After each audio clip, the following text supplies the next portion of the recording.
question 27. Okay. It's a probability question related to mean and standard deviation of copy error paper. Okay. Can you see my screen? I can. So, I was able to figure out, obviously, probabilities have to add up to 1 here. I was able to calculate that.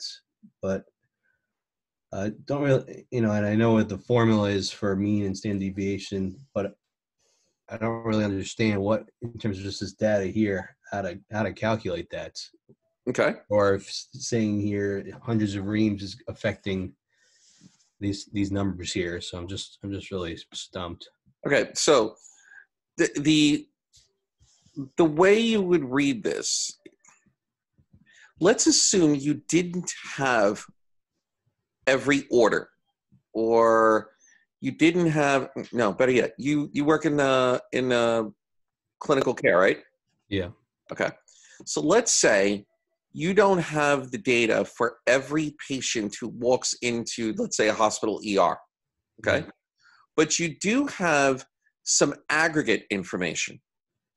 And we say that, I'm just going to switch this problem around, that and I hate to use the word demand, so we'll just say patients, okay? The probability of getting 10 patients in a day is 5%, okay? Mm-hmm. Probability Probability of getting 11 patients in a day is 10%, mm-hmm. and so forth, all the way up to, 20, which is, 0.01% or 1%. Sorry, 0.01 or 1%. Does that make sense? All right. So this is demand. I mean, this is 10 copiers or correct. Okay. So I don't know the exact question because I don't have it actually, and you're in luck because I actually brought the books home today. Which number is this? 27. Which chapter? 4? 4. Chapter 5. Chapter 4. 19. 27. Okay, the probability distribution of the weekly demand for copy of paper. Okay, so this is the weekly demand for a copy of paper, right? All right, cool. So let me ask you a question. So what is the most likely demand going to occur for the week? 14. 14. So you would think that in general, the average is going to be somewhere around 14, right? Yes. But we don't have all the data to do sum up n and then divide by, sum up each observation and divide by n. But we do have the associated probabilities. And this is a discrete probability. So do you know the formula here to calculate it when you're given this way? I mean, not really. Okay, let's figure it out. You said that the expected value should be something like 14, correct? Right. All right. So let's pretend that we are that we're ordering, or that this demand comes in. So if there's a 0.05 probability that you're going to get 10, right? I'm just trying to figure out how to explain this piece. Let's see what happens when you multiply 0.05 by 10 in column C. We're going to multiply the B column by the A column. What should I label C? I don't know. Don't label it yet. We don't have to. We do not have to have. Everything does not have to have a label. We must all be free to choose what we wish. Demand by probability equals A 4 times B 4. Yep. Cool. What do you get? 0.5, right? Yeah.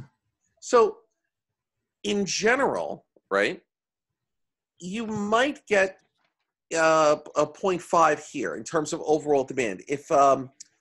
If we were ordering 100 reams of paper, or if the demand was, if we did this over 100 weeks, okay, the probability of getting 10 is only 0.05%, which is kind of the equivalent of a half a ream, okay? Mm-hmm. Not one full ream. Copy this formula all the way down.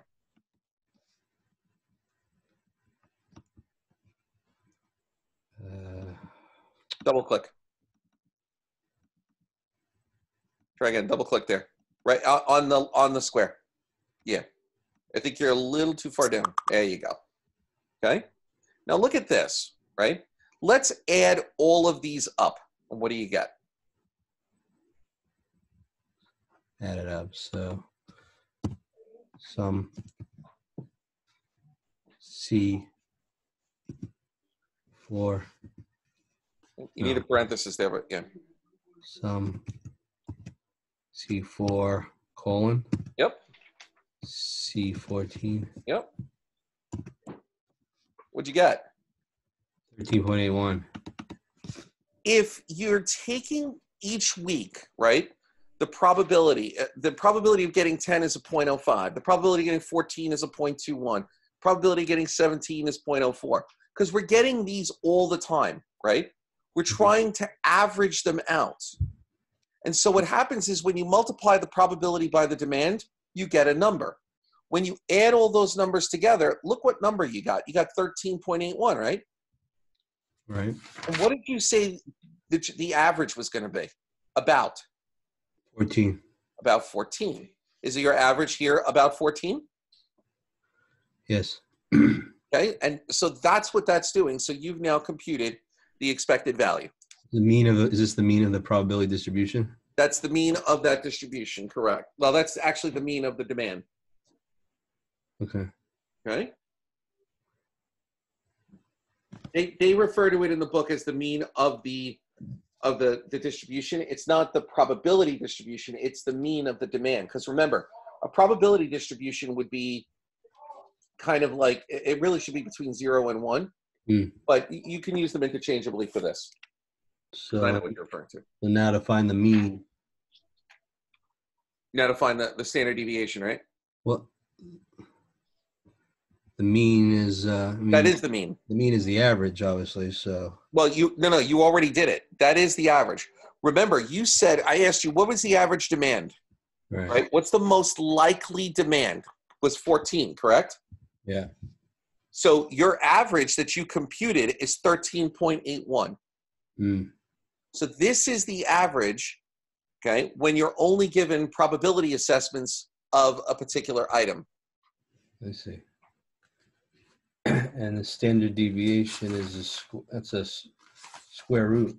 It's going to be the square root of the variance. So we need to compute the variance. So if you look at page 154, yeah, right, there's a variance formula, right? Yeah.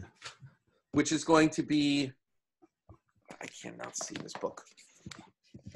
Oh, I guess Excel would have variance, probably, variance formula. Well, the problem with this is that when you're dealing with these discrete probabilities, right, you're not going to have a formula in Excel. The formula in Excel is used when you have like the actual data.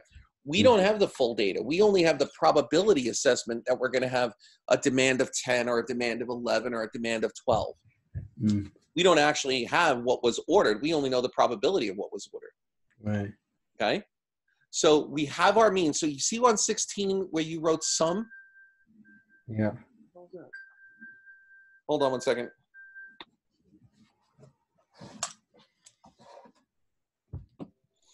Okay. Change where it says on B16 sum, change that to mean because that is the mean, 13.81.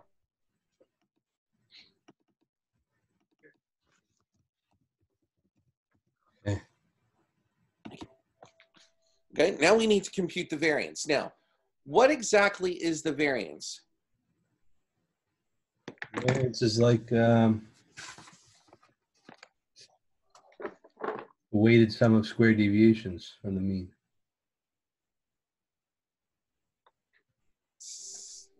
The weight of squared sum deviations of the mean? Want to try restate that?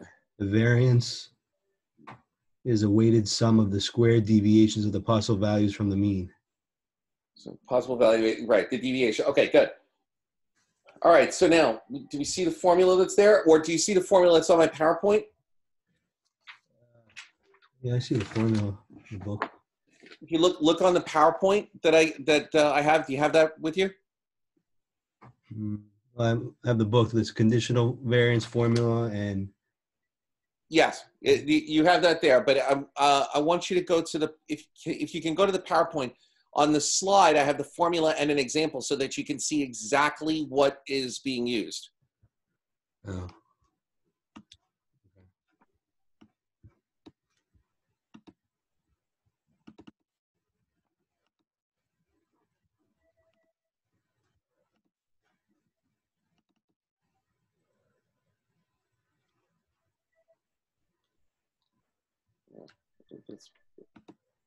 No.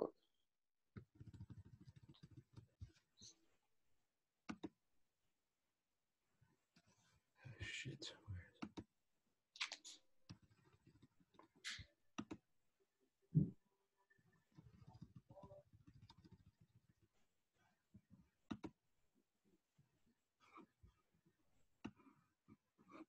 Oh, I don't know which one it is.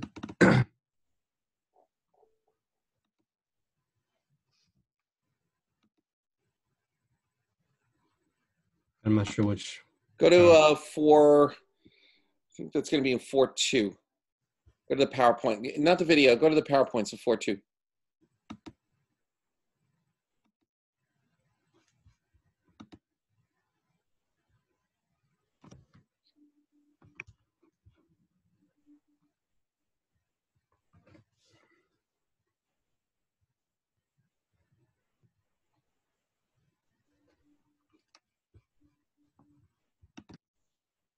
Okay, keep going. I'll tell you when to stop.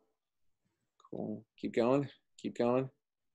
Which one is this? Okay, so this is what we just did, okay, for the mean. You see how it takes the average? It takes the individual item and multiplies it by its probability. So that is, oh, you're going to have to expand that out for me. We took the individual demand here, or the value here. I'm sorry, the value, and we multiplied it by the probability. Right? Here's your 1, here's your 2, here's your 3, here's your 4, etc. Yeah. Okay? And we ended up with our average. That's what you did. Okay? Yeah. Okay? So now let's go to the next slide. So now the variance here is each xi, right, minus the expected value. Now you computed this already. Mm-hmm. Okay? Does that make sense? You computed E of x, which is the expected value. Right. Okay? You're going to take each observation, well, this is xi here. You're going to subtract. So you're going to take this and you're going to subtract that mean value that you computed. You're going to square it, and then you're going to multiply it by the probability. So let me show you how we're going to do this in Excel. Go back to Excel. You can keep this open because we're going to refer to this formula. So this here is, oops. So should I do? Yeah, bring it up as far as you can. We're going to go back and forth, but I need it a little bigger so I can see it. So this is our xi, right? What? We're going to subtract that from this mean. We're going to use this column to do that. So I'd like you to label this column D here as xi minus E of x.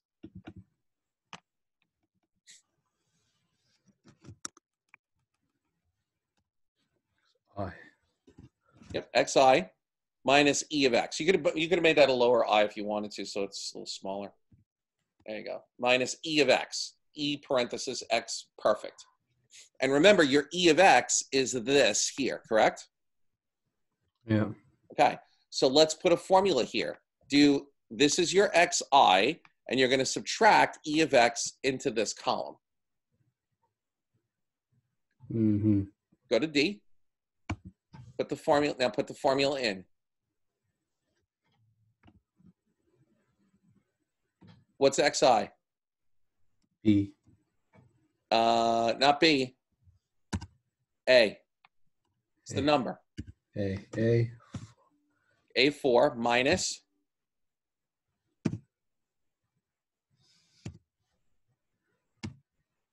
correct.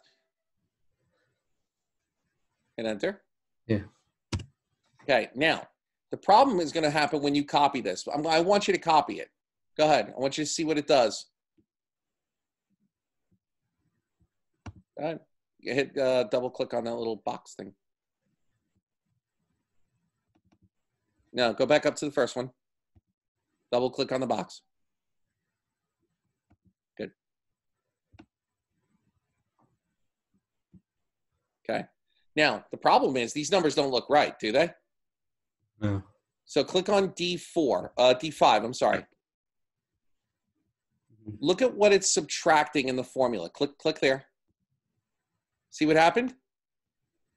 When you copied it down, the cell changed. It went from D4, I'm sorry, this one here. Yeah, it went to C17, even though you want the C16. So we need to do something in this formula. What do I need to do? Square? In this formula in here, at the first one, Square? right? No, not square it. I need to anchor it so that it doesn't move. When you copied it, and it was originally C16, right? Move up one. Go to D4. Go to D4. Yeah. Okay, it's C16, right? Yeah. You always want it to be C16. You don't want it to move down, right? Mm. So we anchor it. So just put a $sign in front of the 6C and the C16 and the 16. Oh. Put one in front of the 16. That's the real one that you need. You actually don't need it in front of the C because you're not copying across. So, okay, hit enter and then copy it down.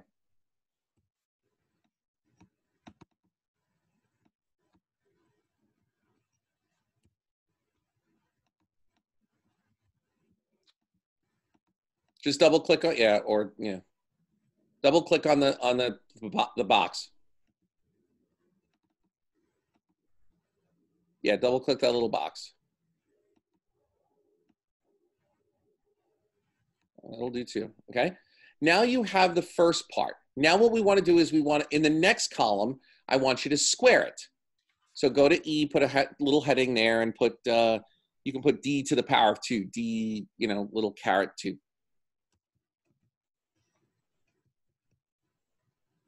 Caret 2. Shift 6. Shift 6. 2. That means to the power of. Okay. Mm. So now let's take the power of 2. Let's take the D column and square it.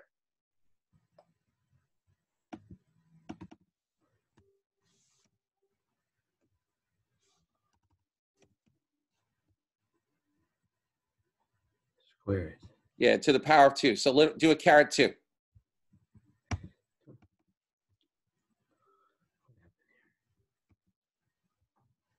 Caret. Shift 6 and 2. And enter. There you go. Now copy that down. Double click. Boom. Done. Okay?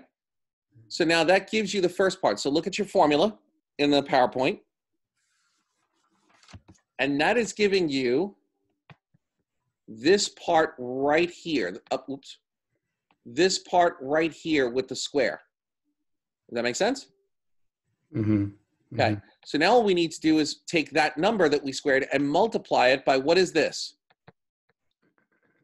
The demand, the value, the XI value. What's the PXI stand for? It's the probability of demand. The probability. So we're going to take that number that we just squared and you're going to multiply it by the probability. There. By not this column. Not nope. C. B. B, probability. Yep. Okay. So it'll be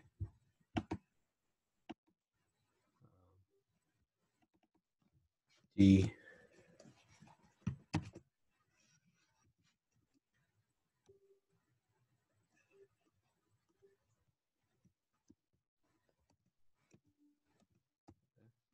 Okay. So that's 28. It's 2 star, right? Good. So go ahead and do that. Now, and I'm just going to let you know, there is a function that you could use called sum product in Excel, but I would prefer doing it this way and exactly creating these columns because it's going to do 2 things. Number one, it's going to increase your ability to navigate Excel. The second part is I want you to understand the pieces of the formula instead of just me saying, okay, just use some product. Then you're not sure what exactly it's doing. That's not right. E4 times. It'll be E4 times B4. B4. Right.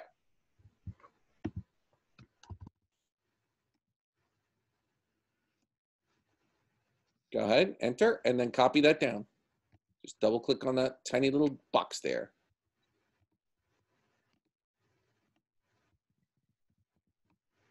Okay, there you go. Now, what does the formula say to do with that quantity? Sum it. Yep. So just add it at the bottom. And you can put here, this is your variance, VAR here.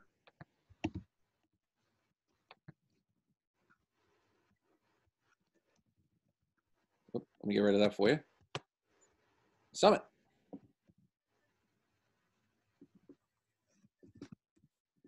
No, do sum. You forgot the sum.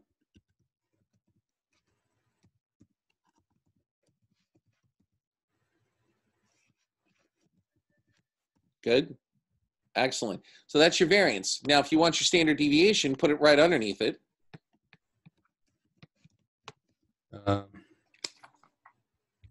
Standard deviation. And what's the standard deviation? Can I do the, maybe there's a formula. Can I do Excel with the, I guess as a shorthand? SQRT? That's correct.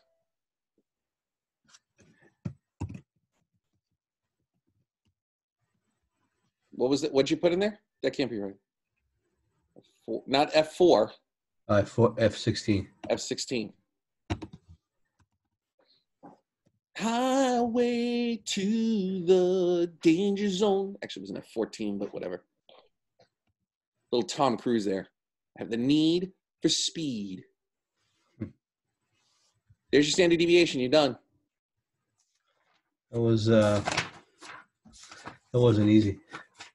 No, it's not. But what I tried to do in the videos and what I tried to do on the PowerPoints is give you the problems as close, kind of as close in these cases, especially the first ones, to get you moving. Because if you see, I'm kind of setting the slides up the same way that I just worked it out with you here.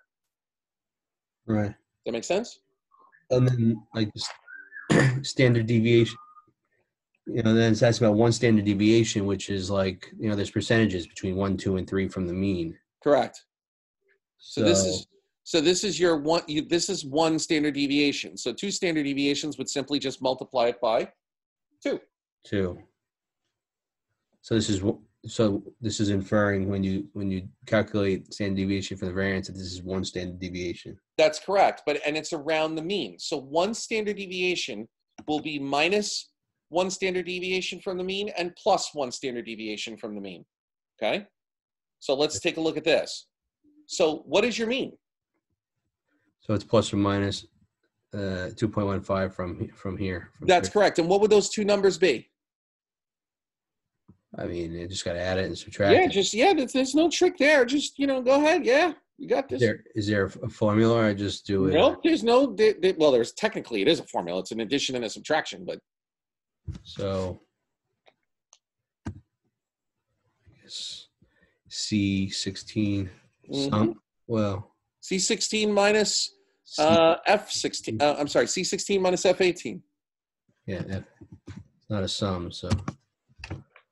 Okay, so that's 1, and then now add. Adding it. What do you got? C16 plus. That's heavy. F. Oh, okay.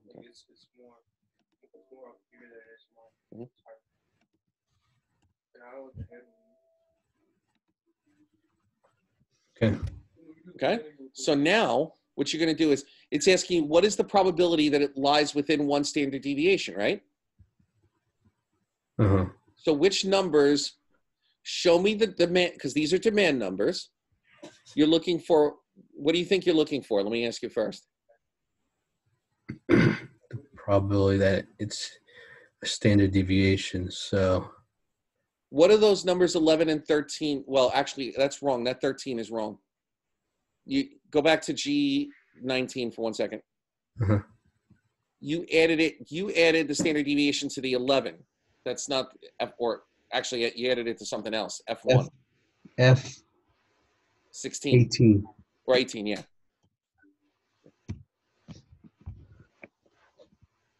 So that 11 and 15 stand for what? Those are the standard deviations from the mean. For what? What variable? Or what item? Or the demand of the Exactly. So find, where's 11.6? Do you have 11.6? I mean, it's somewhere around here, about 10%. Right, but since you can't have a 0.6 ream of paper or copy of paper, what number would we have to go to? Well, 12. So start at 12 and go up to where? 16. Well, again, since it's an upper bound, we wouldn't include 16 at this point. Uh-huh. Okay, so go down to 15. I want you to just highlight 12 to 15. Why 15, not 16? Because 16 is not included in the standard deviation. Watch. What do you mean? I'm going to show you. Give me a second to draw. So if we assume that this is our probability distribution, right? Yeah. And we say one standard deviation is, okay, not drawn to scale, just like putting it out there. This is 11.65, and we do another standard deviation, or the one, sorry, standard deviation, ugh, that's disgusting too. 15.96, right? Mm-hmm. And this is my mean here. So I get to record myself on YouTube singing. Is that nice? About 66%. Right, well, 68%, right. Now, watch. Here's what happens. Is 11 included in this space here? This is one standard deviation, plus and minus, right? No. Is 11 included? No. Is 16 included? No. Therefore, you take the numbers that are included. Which numbers are included according to your chart? 12 and 15. 12 through 15, 12 right? 15, yeah. Highlight 12 through 15, please. What is the probability that it is between 12 and 15? What would you do to those numbers? Average? Not average. Well, range. What are you going to do? So if it's 12, what's the probability? 14%. And if it's 13, what's the probability? 16%. So what's the probability of 12 or 13? Multiply. No. 12 or 13, it's either 14 or 16%. So what would you do? What's the probability of getting a 1 on a dice? 1 out of 6. What's the probability of getting a 2 on a dice? 2 out of 6. What's the did you say 2 out of 6? Yeah. No, it's 1 out of 6. 1 out of 6. Right? What's the probability of getting a 1 or a 2 on a dice? 2 out of 6. Which is, so you added them, didn't you? 1/6 plus 1/6. Or I thought more was, or is adding, yeah. There you go, right? So what's the probability of getting a 12?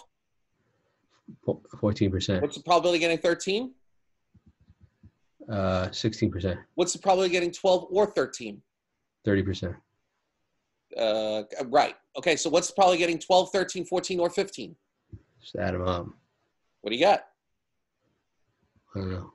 Highlight them. Take a look at the bottom. Bottom where?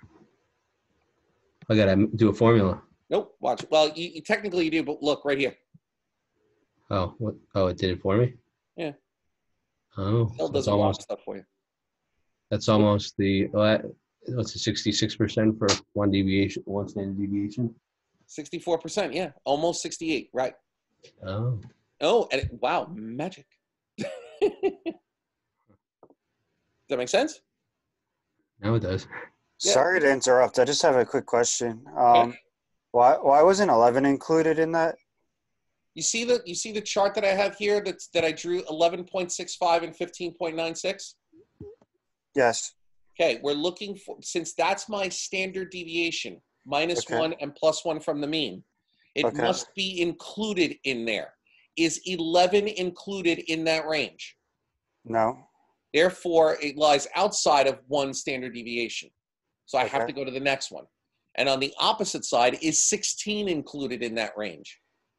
No, it stops at 15.96. Correct. So therefore, it's officially 15. Okay, thank you. Okay. All right.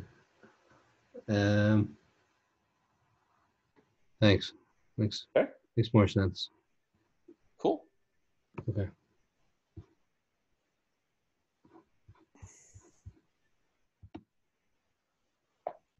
And by the way, that's the answer for C, but you should be able to infer what B is.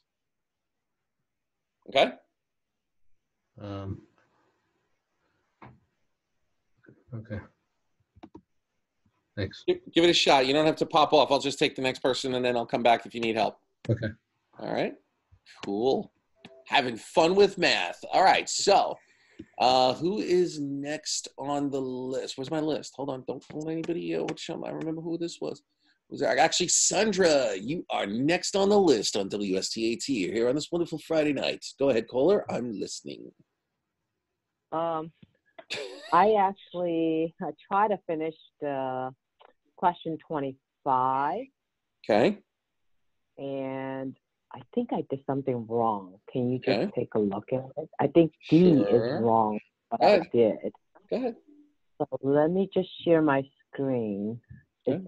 Okay. I need Eric to stop sharing. No, I took care of it. I kicked him off. All right. Go ahead. Okay. Gives me the power. I can knock Okay, do you people see off. my screen now? Not yet. Okay, hold on a second. Okay. So this is what I did for 25, but I feel like I'm doing something wrong for C and D.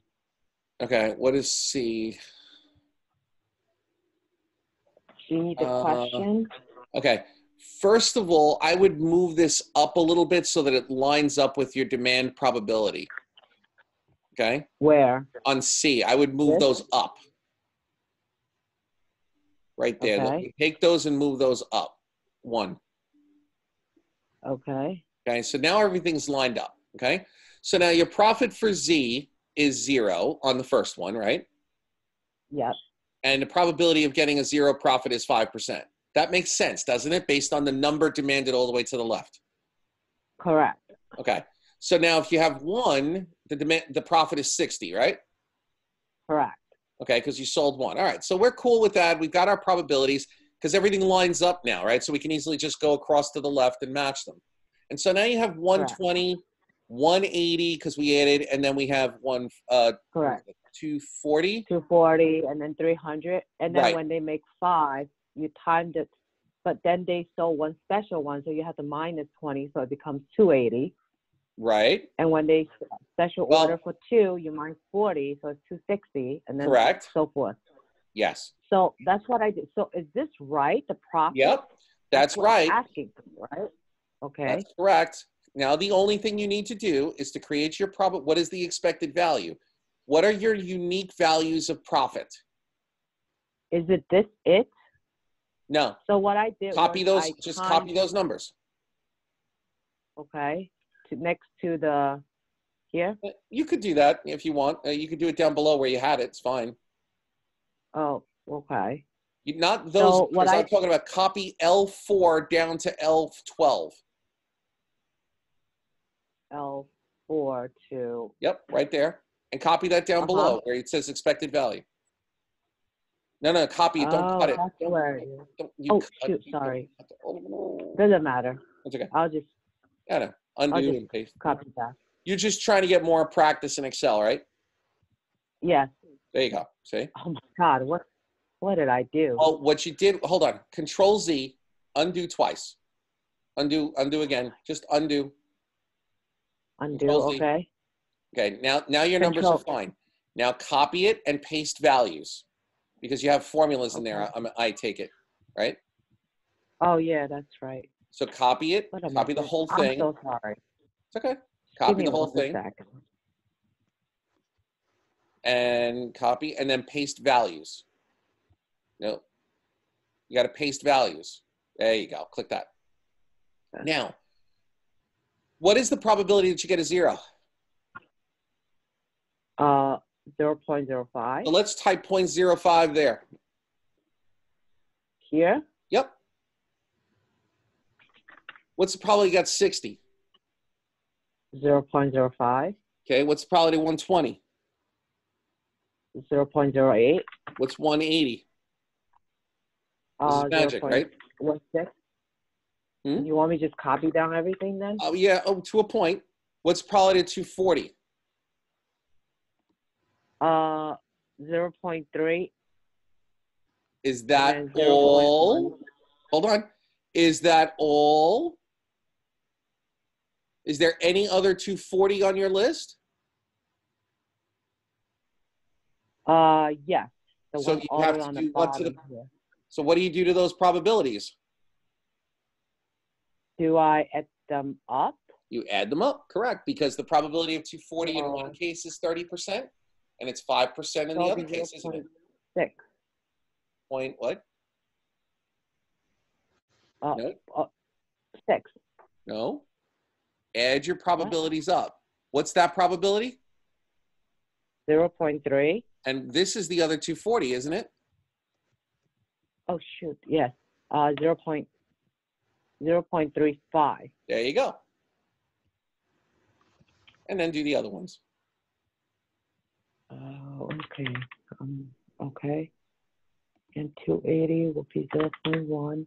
Mm-hmm. And 260 0.05. 0.5. And over here will be. Isn't it? This will be 0.35 too. Yeah, but we don't need it. We already wrote it down, so you get rid of it. Oh, okay. Because the probability distribution is only for the unique values. Okay. And you are done. So this part, I could just leave it like that. Of course. Just get rid of that other column. You don't need that. This one? Yep. Oh, okay. Thank you so much. That's all I have. Thank you. All right. All right. Mr. Stein, you are next. I'm sorry, Klein. Oh, jeez. Hi. Sorry about that. It's okay. I think I shared my screen. You did. Okay, cool. I just have 2 questions relating to the PowerPoints. Yep. I'm having a little trouble understanding how to read the box plot that we discussed in class. No worries. All right, here's the box plot information. Let me just get my little drawing tool. First, that's 11, and that's a smiley face. Anyway, nobody laughs at my jokes anymore. It was funny. All right. Okay, so each one of these is a group, okay? Like an experiment number. Experiment 1, experiment 2, experiment 3, experiment 4, experiment 5. Now, I don't need 5 groups. I could just be looking at one column by itself.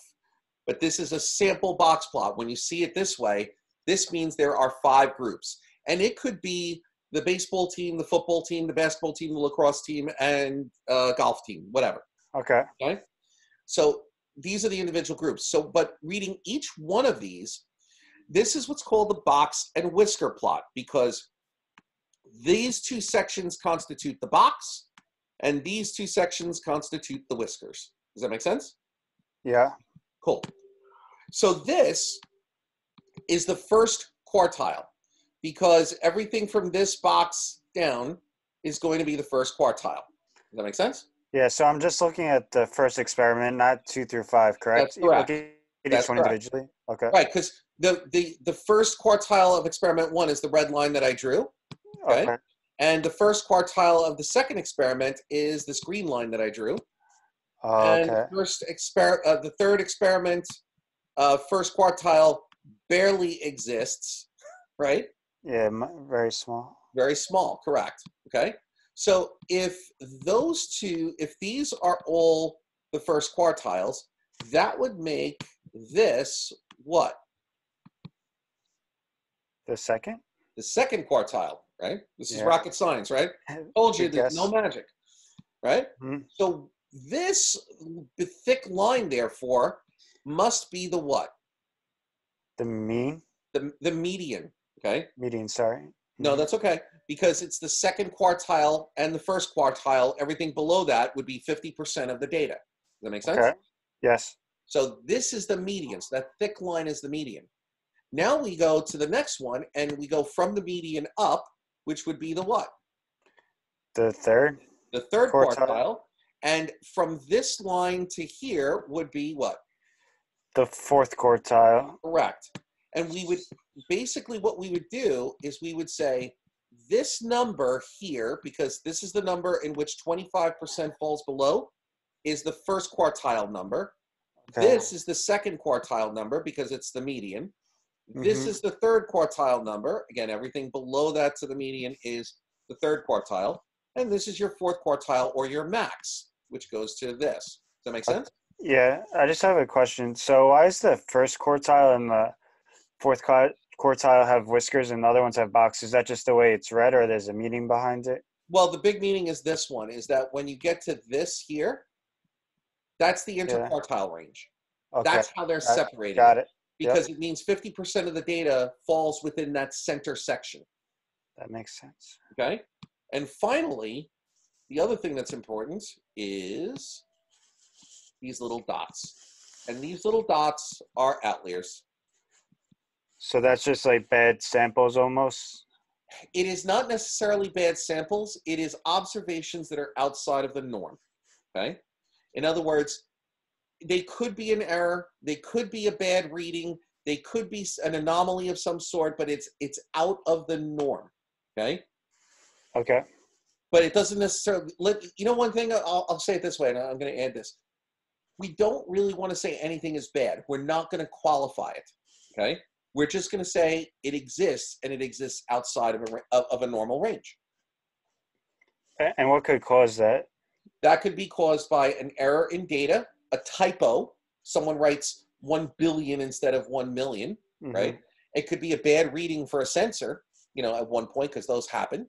And it could be a true anomaly. I'll give you an example. If I take patients coming into an emergency room, right? Okay.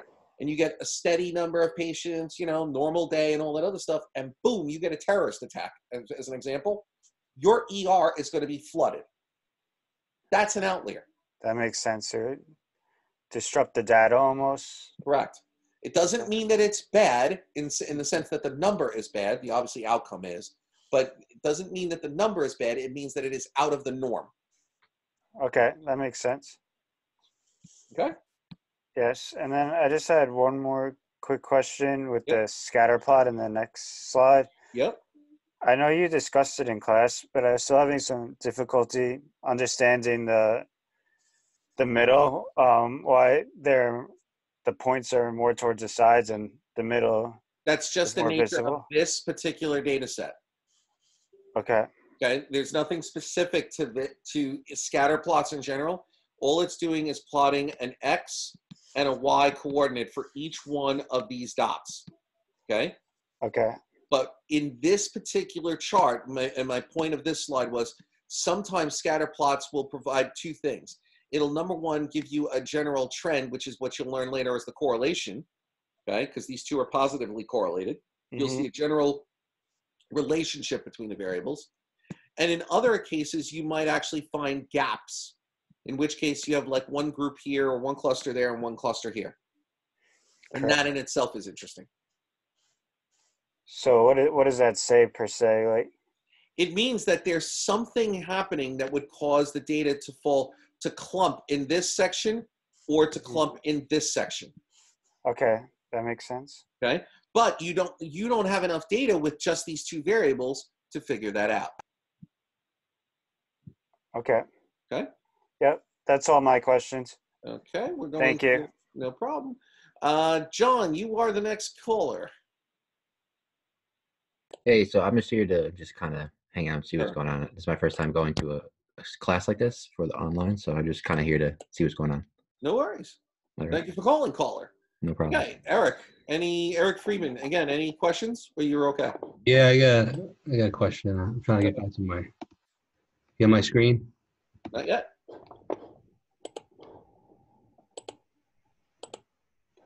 Isn't this fun, guys?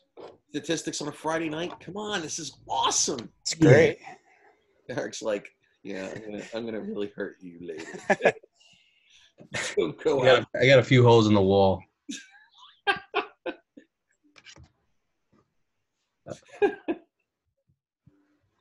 See, the problem is, do you now look at the holes in the wall as scatter plot diagrams and try and figure out the correlation? Yeah. Oh Chase, I don't see your screen yet, Eric. How do I Should be at the bottom. Share screen, share screen?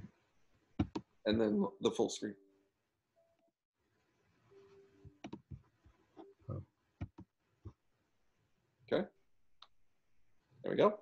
Going back to the question 27. Yep. So it's a little different. This one's asking for the demand is at least one standard deviation above the mean. The other question was within a standard deviation. So is that basically saying more than either two or three standard deviations? You're talking about for part B, which is the above the mean, one standard deviation above the mean. Yeah. You're looking for from the mean. So the mean is what? 13.81. Okay, so what number would that correspond to on your demand side? What do you mean, what number? Which demand number would we focus on there? If it's 13. 13.81, then we'd have to focus on which? 13. Not 13. Let's do that again here. Hold on, just give me 1 second. Let me bring back my handy dandy little chart. Here is my crazy normal distribution. And here is my mean. Now, if it is one standard deviation above, that would mean that I should go, if this is my one standard deviation above right here, right? Mm-hmm. What number is this? What number is one standard deviation above the mean? 2.15. 2.15 plus the 13.81, right? Yeah, it's that's less than 16. But so 15.96 to be exact, right? Yep. Okay. Now, if that's the case, what numbers lie up with, let me just make sure I get the question right. At least one standard deviation above the mean. So if it's at least one standard deviation above the mean, 16. right? 16 is one, and where's my arrow? So 16 is at least one standard deviation above the mean because it's everything this way, right? Mm-hmm. So 16 is 17 at least one standard deviation above the mean? Yes. 18? Yes. 19? Yes. 20? Yes. What is the probability that it is at least one standard deviation above the mean? What would you do now? Add them up. Add them up. What do you got?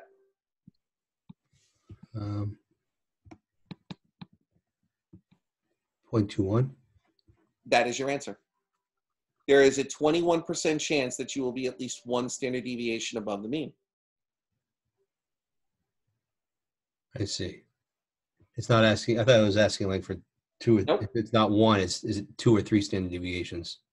Yep. Again, it's one standard, at least one. Because again, if you only did 2 and 3, you would miss 4, 5, 6, 7, 8 standard deviations above the mean. I see. So at least, so you're basically a whole number, go to 16 and higher. That's correct. This is for discrete probability distributions. When we do the continuous probability distributions, you will have numbers that will be like 15.96, and you would include those. I see. Discrete versus continuous. Correct. And then again, if I deal with patients, if I say, what's the probability that you're going to have at least 15.96 patients, you're going to be like, dude, where the hell's the 0.96 patient? You know, we don't want that. It's going to be 15 or 16. Gotcha. And if you wanted to go at least one standard deviation below the mean. So it would be at most, I'll just change the wording, at most one standard deviation below the mean. So I draw my line. 10 or 11. Right? Yeah. Oh, I just lost my, well, you get the idea, right? So one standard deviation below is this one, 11.65. Mhm. So is 11 one standard deviation below the mean? Yep. Is 10? Yeah. What's the probability?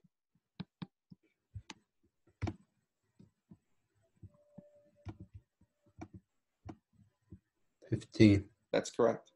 That's correct. I see. I didn't realize there's a shorthand here for summing. Yep. Okay. Thanks. It's good if you just keep practicing and plug in the numbers. You say B4 plus B5, but if you want to see what it is quickly, that's your shorthand. Okay. Okay. All right. So you're good, and then Sandra, you good still? Yes, I'm good. Eric, last chance. You good? I'm I good, have a thank you. question. Professor. Okay. Well, then you're not good, right, Sandra?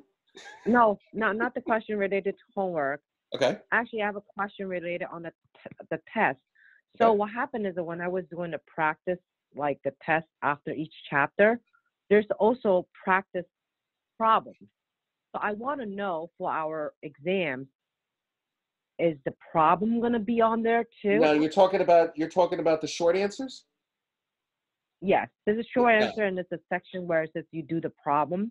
It's about Yeah. 5 problems each chapter. Yeah. No. So would that? Oh, so you won't be on the test. Okay, No. great. Thank you. They're going to model after those practice quizzes. Okay, great. Thanks. Okay. All right. Eric, you good? For now.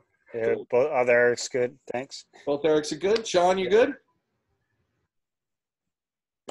For right now, yeah, I'm just kind of getting some things together. So you can pass me again. You're saying by this weekend should we be done with chapter 5 in if you had a, Yeah, that would be good because you guys you're in the online section, so you're at about week 2 to 3, I think, somewhere around there. Is this your second full week or third? I don't know. If Second. you're at, I think Second. if you're at chapter 5 by the end of the weekend, you're probably in good shape. Okay. Okay. Seems like there's a lot. Okay. Well, yeah, there will be, but again, 5 is not too bad in terms of its length. 7 is less math. It's more concepts than anything else. Then you start getting into the math with the 8 on confidence intervals, 9 in hypothesis testing. 10 and 11 are regression, and you do those together, okay? And so that will take you 1 to 2 weeks. And then the last one is time series, which will take you about the week. So you have about 5 weeks, I think, you have 5 weeks left. So, I would think if you're done with chapter 5, you'll clear 7 and 8 quickly. And then 9 by itself, 10 and 11, kind of like a week and a half together, and 12. Okay? Actually, do we have a final and a midterm too? You have 3 tests and a final. And a final.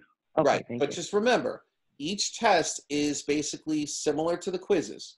And the final is basically all of them. So if you've been doing the quizzes and the homework and you do the exams, the final is going to look like a lot of that. Okay? Does that make sense? Yeah. And what that does is that prevents one test from killing you. I'm not a big fan of just, okay, you have a midterm final or just a final and your entire grade is based on it. If you're comfortable after exam 1 and you're comfortable after exam 2, your exam 3 and your finals are not going to be a problem. Does that make sense?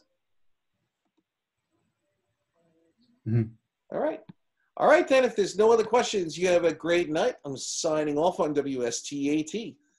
So I have a quick Thank question. you. I apologize. Okay, go ahead. This is John. Go ahead. So yeah, sorry to grab you at the last That's second. okay. So for chapter 5, question 50, I can share my screen if. Go ahead. Yep. All right. So how do you do that again? There should be share at the bottom. Okay. Yeah. All right. Screen, right? Yeah. Yep. You're good now. Not yet. Can you take a second? What? Yeah, there we go. Okay. All right. So this is for question 50, which is here. So part A, what percentage of the houses in the family's current city cost less than theirs? Yeah.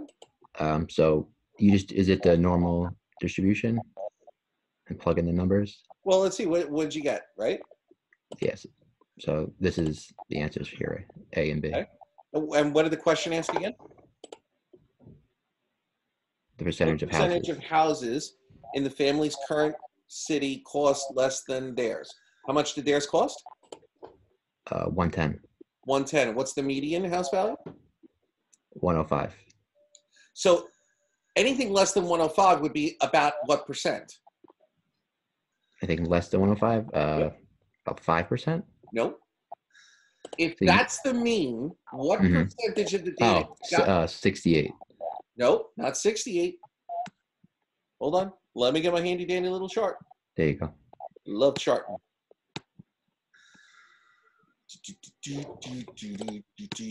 Highway to the hood. Here's my normal distribution, right? Okay. And I'm going to draw a mean. Where should I draw the mean? In the middle? In the middle. So if I draw the mean in the middle, what percentage of the data lies this way? What do you mean? What percentage? What percentage of the data would lie to the left of this mean? 50%. 50%. So if their current house value is a little bit more than that, 110, their house value is going to be, let's say, roughly here, right? Then the percentage of houses that should be smaller than theirs would be 50 plus less than or that. greater than 50. Greater. Greater. By a lot or by a little? By a little. Is that what your number shows? Yeah. Then logically it's correct. Okay. And I can tell you, yes, it is correct based on what the formula you did. Okay. I don't want, and I apologize for taking a long time to do that, but I really am not a believer of just saying, okay, just plug in the formula and you're done. I want you to understand that chart, because if you understand that ugly diagram that I just drew, you then will understand how the normal distribution works and all the other distributions work. Gotcha. Okay? Yep. Cool. Anything else? I guess if you want to continue part B. Well, I don't want to, do you? I want to, yeah. There you go. I just want to make sure I'm doing it correctly. Yeah. You got to show me that again. What's part B? Right here. Okay, if the family buys a $200,000 house in the new city, what percentage of houses there will cost less than theirs? Okay, so now tell me what your strategy is. So it'd be the same thing. Actually, hold on. Let me look at it again.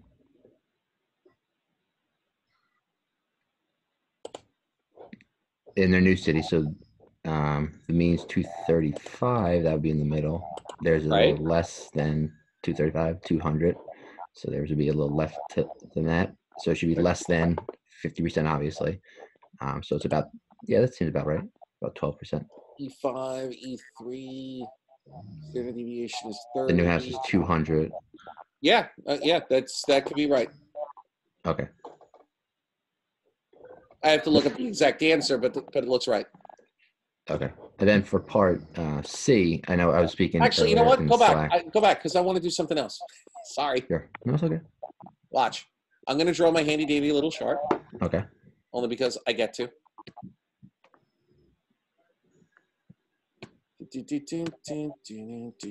And I get to sing Highway to the Danger Zone again. Highway to... There we go. Okay. Now, here's your median. Correct? Now, or the mean. The mean here is 235,000. Yes. Now, if I do one standard deviation, where would that be? To the left?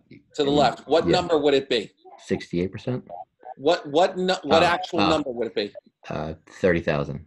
30,000 minus the mean, correct? Yeah. So if it's 30,000 minus the mean here, that's going to make this 200,000. Right? Now, if that's 200,000, what percent of the data falls from here to here? That would be... Actually, I'm sorry, that's not 200,000, that's 205,000. Yeah, 205, yeah. Right. Okay. What percent of the data... Ooh, nice, this other one. Bear with me 1 second because I want to get rid of this. Cool. What percent of the data lies to the right? Would it be 68, or does that go the other way? Well, 68 is between one standard deviation, right? Mm-hmm. So 68 would be between here and here. Okay. Does that make sense? Yeah. Now, so let's do this. How much is from here all the way to the end? This way. 50. 50. So now all you need to do is figure out what this to this is. How much is that to that? Well, if this whole thing 18. here, how much? 18. 18. If this is 68%, how much is on here and how much is here? Just to the blue line? Just of this blue line, correct. 36%? 34. Right? 34 and 34 would be 68. Okay, no. Yeah, you're right. Yeah. Okay. You're right. So I hope so. No, I was thinking of it differently. Yeah, you're right. That's fine. So this is 50 this way, right? This is 34. Add them up. What do you get? 84. So 84, what is left over this way? 16. 16. And what number did you say it was roughly around? Because you're a little bit further this way. 12. Yeah. There you go. Okay. That makes sense? Yeah, that makes sense. Yeah, when you put a diagram in it, it kind of makes it easier to look at it. That's why I do that. Okay. Got a lot of background noise here, John. Something got all messed up. No, you're good. Okay. Any other questions? When is our next Zoom meeting? Well, technically, I do it on request. So I can do another one this weekend. I'm not sure about tomorrow yet. I don't think I can do it tomorrow. Oh, okay. Because I'm not up to chapter 5. I was just looking at his. I feel confused. So. That's okay. When you get up to it, you can ask for another Zoom meeting. All right. I haven't rejected one yet.